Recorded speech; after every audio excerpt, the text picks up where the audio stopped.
Pour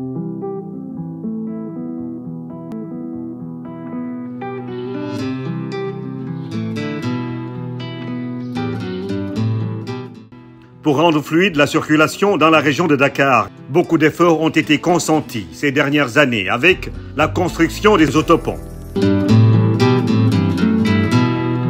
Les autoponts de Cité-Cœur Gorgui, Saint-Lazare, Yoff, Cambérène, Lobatfal,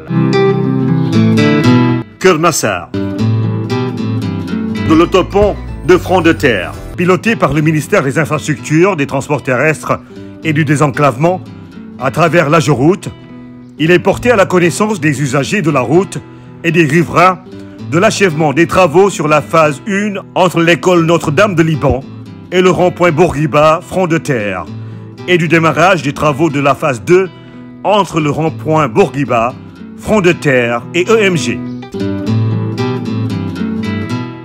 La première phase qui consistait à réaliser les travaux du pont et de ses aménagements entre le rond-point Bourguiba Front de Terre et École Notre-Dame. Donc en ce moment-là, ces travaux sont en cours de finalisation. Maintenant là, on se prépare pour démarrer la phase 2 qui consiste à faire les travaux entre le rond-point de Bourguiba Front de Terre en allant vers EMG. Ce qui va nécessiter absolument un autre plan de circulation parce que le rond-point de Bourguiba Front de Terre, qui est un rond-point assez stratégique permettant de faire des échanges au niveau des entrées et des sorties de Dakar, devra être fermé pour les besoins de ces travaux. Pour assurer la continuité de la circulation, une déviation fonctionnelle sera mise en place à partir du mardi 30 janvier 2024. À cet effet, le trafic venant de l'autoroute EMG et allant vers Bourguiba devra prendre la déviation de la zone de captage. La déviation, donc vous l'aurez à partir de EMG. Donc vous longez EMG jusqu'à hauteur de la station. Jusqu'au niveau de la station G-Énergie. À l'intérieur même de la station, une route a été aménagée donc pour servir de déviation. Vous empruntez cette route, ensuite vous venez jusqu'à l'intersection du bassin de rétention.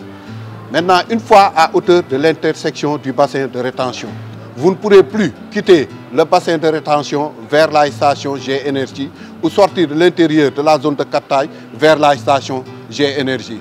Donc, il n'y a que ce sens, station G-Énergie, intersection, bassin de rétention. Maintenant, une fois à hauteur du bassin de rétention, vous longez le long du mur du bassin de rétention. Donc, vous dépassez la morgue de l'hôpital Idrissa Pouye. Ensuite, vous prenez votre gauche, vous passez devant la devanture de l'hôpital Idrissa Pouye. Une fois à hauteur de l'intersection près du mur de la gendarmerie, seuls les véhicules qui quittent EMG pour aller vers Bourguiba ou rejoindre l'autoroute ou vers le centre-ville pourront emprunter le tronçon intersection de la gendarmerie, passer devant la gendarmerie, ensuite sous le pont, sous le nouveau pont en construction, dépasser la pharmacie, venir jusqu'au niveau de la route de l'intersection Marseille-Castor. Ensuite, vous prenez votre gauche toujours et une fois à hauteur de la pharmacie Ibrahima Niass, vous pouvez rallier Bourguiba en prenant votre droite ou bien traverser l'intersection pour rejoindre la déviation qui a été bien aménagée à hauteur de la Cité des Eaux pour rejoindre soit l'autoroute ou le centre-ville. Également, il faut préciser que les véhicules en provenance de Castor, eux, ils vont également prendre cette déviation. Donc la pharmacie Ibrahima Niass et l'intersection Bourguiba Front de Terre sera fermée. Pour les véhicules qui vont vers Harial ou Liberté 6, ils vont longer le long du mur de la gendarmerie, prendre leur gauche, déboucher vers l'école Notre-Dame du Liban pour rejoindre Harial ou Liberté 6.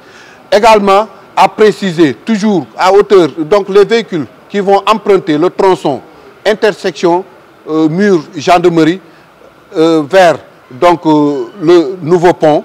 Donc ces véhicules, il faut préciser que la circulation n'est permise qu'aux heures de pointe, c'est-à-dire le matin de 6h à 10h et les après-midi de 16h à 20h, uniquement aux jours ouvrables. Un dispositif de signalisation horizontale et verticale sera mis en place pour améliorer la fluidité du trafic qui sera régulé par la police avec l'appui des bonhommes de la route. Les usagers sont invités à respecter les limitations de vitesse et les consignes de sécurité à l'approche de la zone des travaux.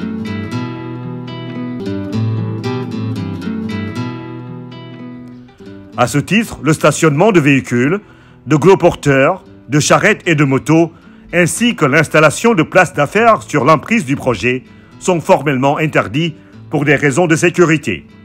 Le préfet de Dakar, le ministère des Infrastructures, des Transports terrestres et du Désenclavement et l'AGEROUTE vous remercient pour votre compréhension et réitèrent leur engagement à améliorer la mobilité urbaine.